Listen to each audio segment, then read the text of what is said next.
역대하 14장 1절부터 8절까지 말씀입니다. 그러니까 아사의 통치 기간에 하나님께 이제 복을 받은 내용을 기록하고 있습니다.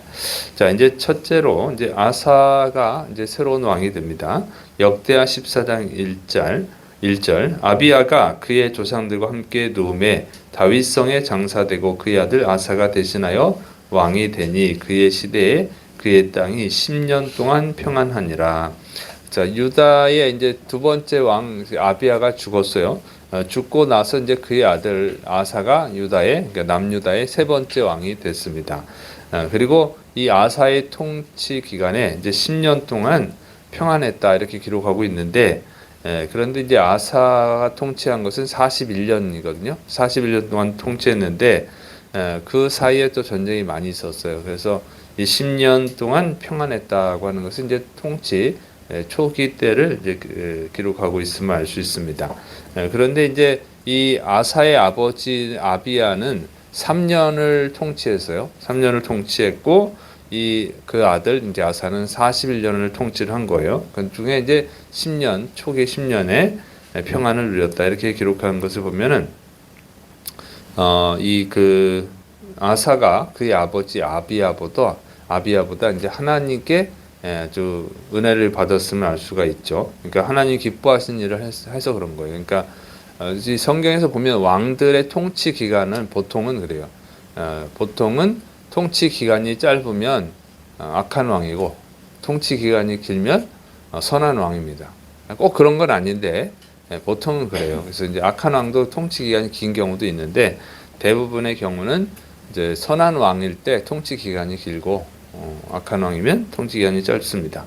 그래서 아비야는 3년밖에 통치를 못했는데 이 아사는 41년간 통치를 하는 걸 보면 이제 하나님이 기뻐하시는 일을 했음을 알 수가 있죠. 자, 그래서 이렇게 대부분이 그렇다는 거예요. 보통이 그러니까 하나님이 기뻐하시는 삶을 살 때 하나님이 은혜를 주시는 줄을 믿으시기 바랍니다. 그래서 여러분이 좀 하나님의 은혜를 입는 삶을 사시기를 축원합니다.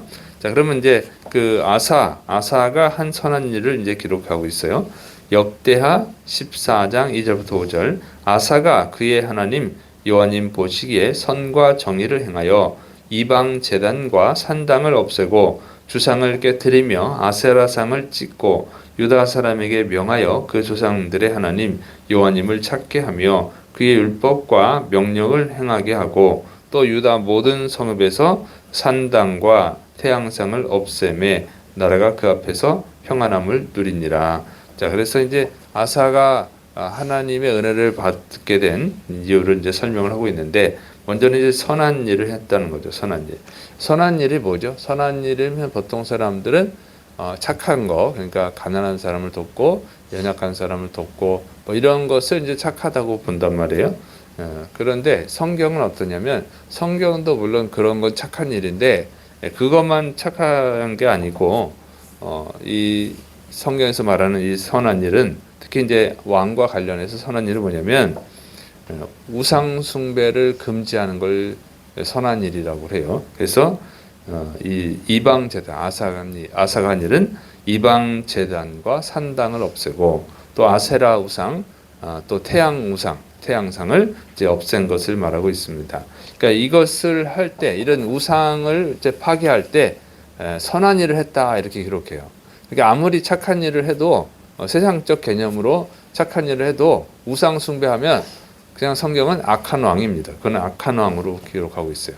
그래서 세상 사람들은 착한 일을 해야 천국에 가고 악한 일을 하면 지옥에 간다 이렇게 생각하잖아요. 그런데 그 착한 개념이 다르다 이게. 그러니까 우상 숭배를 하면 뭐 가난한 사람을 돕건 아무리 연약한 사람을 돕건 그렇게 해도 악한 일을 한 거예요. 근데 왜 하나님의 개념은 그렇습니다. 왜냐하면 우리가 이 세상에서 사는 게 전부가 아니잖아요. 죽은 다음에 천국 아니면 지옥 가죠. 근데 우상 숭배한 사람은 어디 가요? 이제 지옥에 간단 말이에요. 그러니까 여기서 아무리 착한 일을 해도 하나님 보시기에는 악한 일을 한 거예요. 그러니까 그냥 세상 사람들 생각하는 착한 일만 해가지고는 하나님께 착한 사람으로 인정받지 못합니다. 그러니까 그 사람은 지옥 갈 일을 한 거고 또 이 우상 숭배하는 자들이 착한 일을 하면은 어떻게 해요? 우상 숭배하는 자들이 착한 일을 하면 그 도움을 받는 사람은 그 우상을 숭배하겠죠. 그러면 지옥에 가는 거예요, 같이. 그러니까 악한 일이 되는 겁니다. 그래서 우리가 우리 성경의 이 가르침이 그래요. 성경의 개념이. 그래서 우리 개념은 그냥 착한 일 하면 착한 사람이지만 우상 숭배하면 악한 자다. 이렇게 하는 것이죠. 그래서 우리 성경의 이 개념을 따라가야 하나님께 은혜를 받을 수 있는 줄 믿으시 바랍니다. 그다음에 이제 정의는 뭐냐? 정의라고 하는 것은 공정한 건데 성경의 정의는 또 달라요. 성경의 정의는 이 하나님의 율법, 하나님의 명령에 순종하는 게 정의예요. 그러니까 하나님의 법을 따르지 않고 정의를 행하면은 그것은 악한 겁니다. 하나님 볼 때는 악한 일이라고 하는 것이죠. 그래서 이런 걸 잘해야 됩니다. 여러분이 우리는 예수 믿는 사람들이란 말이에요. 예수 믿는 사람들이기 때문에 세상 사람들과 조금 다른 면들이 있어요. 우리는 하나님의 뜻을 따르는 자들이라고 하는 것을 항상 명심해야 됩니다.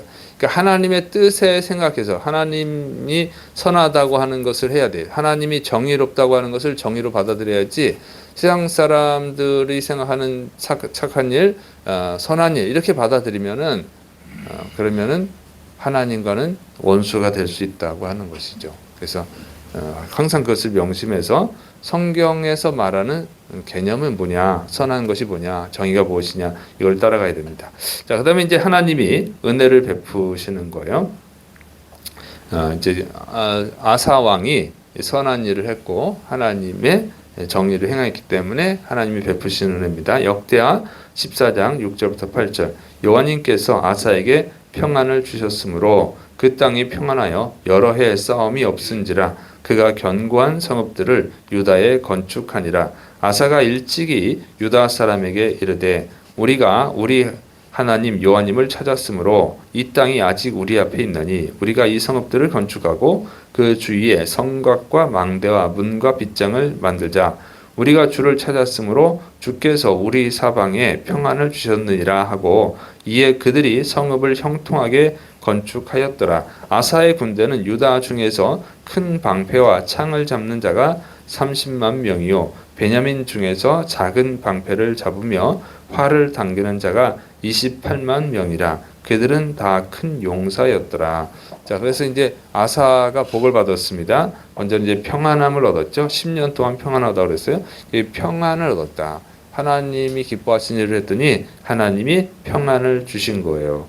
그래서 평안하기를 원하면 하나님이 기뻐하시는 일을 해야 됩니다. 두 번째 축복은 뭐냐면 경제가 부흥한 거예요. 그래서 여러 성읍들을 건축을 하죠.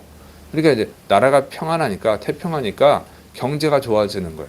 경제가 좋아져서 이제 건축 사업을 할 수 있었습니다.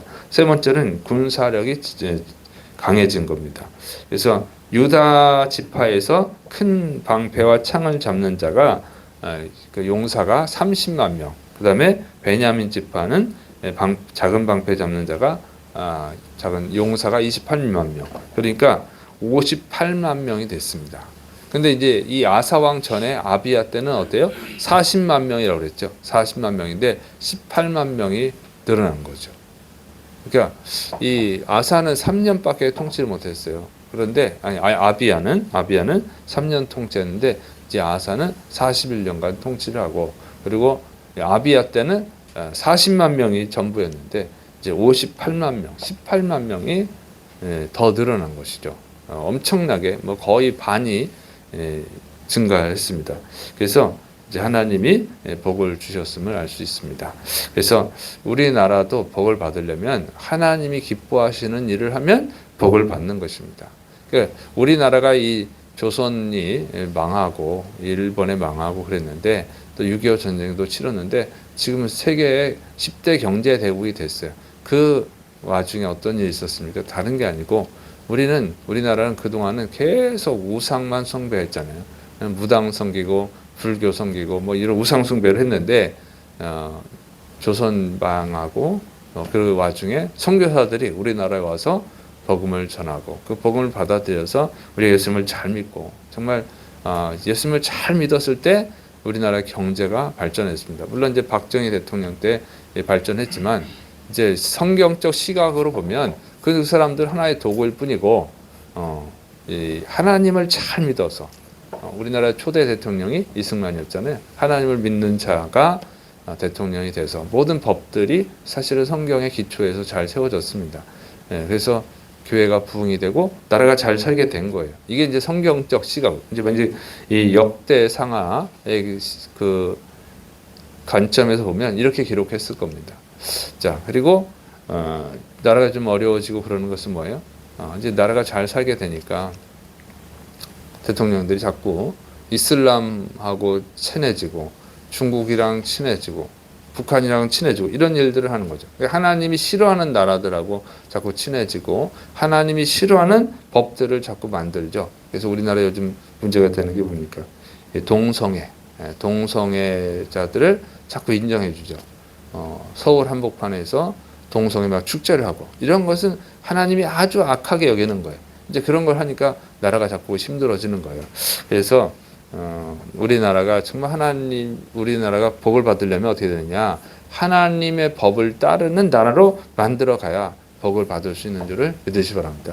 그럼 나라가 복을 받고 또 국민이 복을 받는 거죠. 그래서 이 법을 만드는데 잘 감시를 해야 돼요. 예, 법을 아무거나 만들지 못하게 대통령과 국회의원들이 하나님의 법을 따르는 자들을 우리가 투표해서 뽑아야 되고 또 그 사람들이 아무 법이나 만들지 못하게 감시를 해야 되는 것이죠. 그래서 하나님이 미워하는 법을 만들면 우리가 거의 막 반대를 해야 되고 그런 사람들을 뽑지 말고 하나님 기뻐하시는 법을 만드는 사람들을 우리가 뽑아주고 그래야 되는 것이죠. 그리고 교사들이 가르치는 내용, 그러니까 이제 아무거나 막 가르치지. 요즘은 자꾸 소수 인권 보호하자 막 자꾸 그러니까 동성애도 괜찮다 막 그러는데 초등학생 때부터 가르친단 말이에요. 그런 것들 우리가 잘 경계하고 그런 걸 고치도록 우리가 노력을 해야 되는 거죠. 왜 그러냐면 동성애를 할 경우는 하나님은 반드시 심판하거든요. 성경을 보면 그러니까 이 동성애를 위한 법들이 많아지면 우리나라는 이제 저주받는 하나님께 저주받는 나라가 되고 교회는 복음을 선포할 수가 없어요. 복음을 선포하면 처벌을 받으니까. 그래서 우리가 그런 거를 그 영적 전쟁이죠. 우리가 이 성경의 하나님의 뜻을 따르는 나라로 만드는 전쟁을 하는 거예요. 우리는. 그래서 이 영적 전쟁입니다. 하나님이 기뻐하시는 일을 하는 나라로 만들어 가야만 우리나라가 복을 받고 국민이 복을 받습니다. 그렇지 않고 하나님 미워하는 일을 하면 그런 나라가 되면 저주를 받을 때 같이 받는 거죠. 그래서 그 일을 우리 그리스도인들이 잘 감당해야 될 줄을 믿으시 바랍니다. 기도하겠습니다. 사랑이 많으신 하나님 아버지, 우리가 하나님의 말씀을 잘 따를 수 있도록 또 하나님의 법을 따르는 자들이 되게 하시고 우리만 잘 믿으면 되는 것이 아니라 우리나라가 우리 국민들이 하나님의 법을 따를 수 있도록 우리가 힘쓰는 자들이 되게 하여 주옵소서. 예수님의 이름으로 감사하며 기도드립니다. 아멘.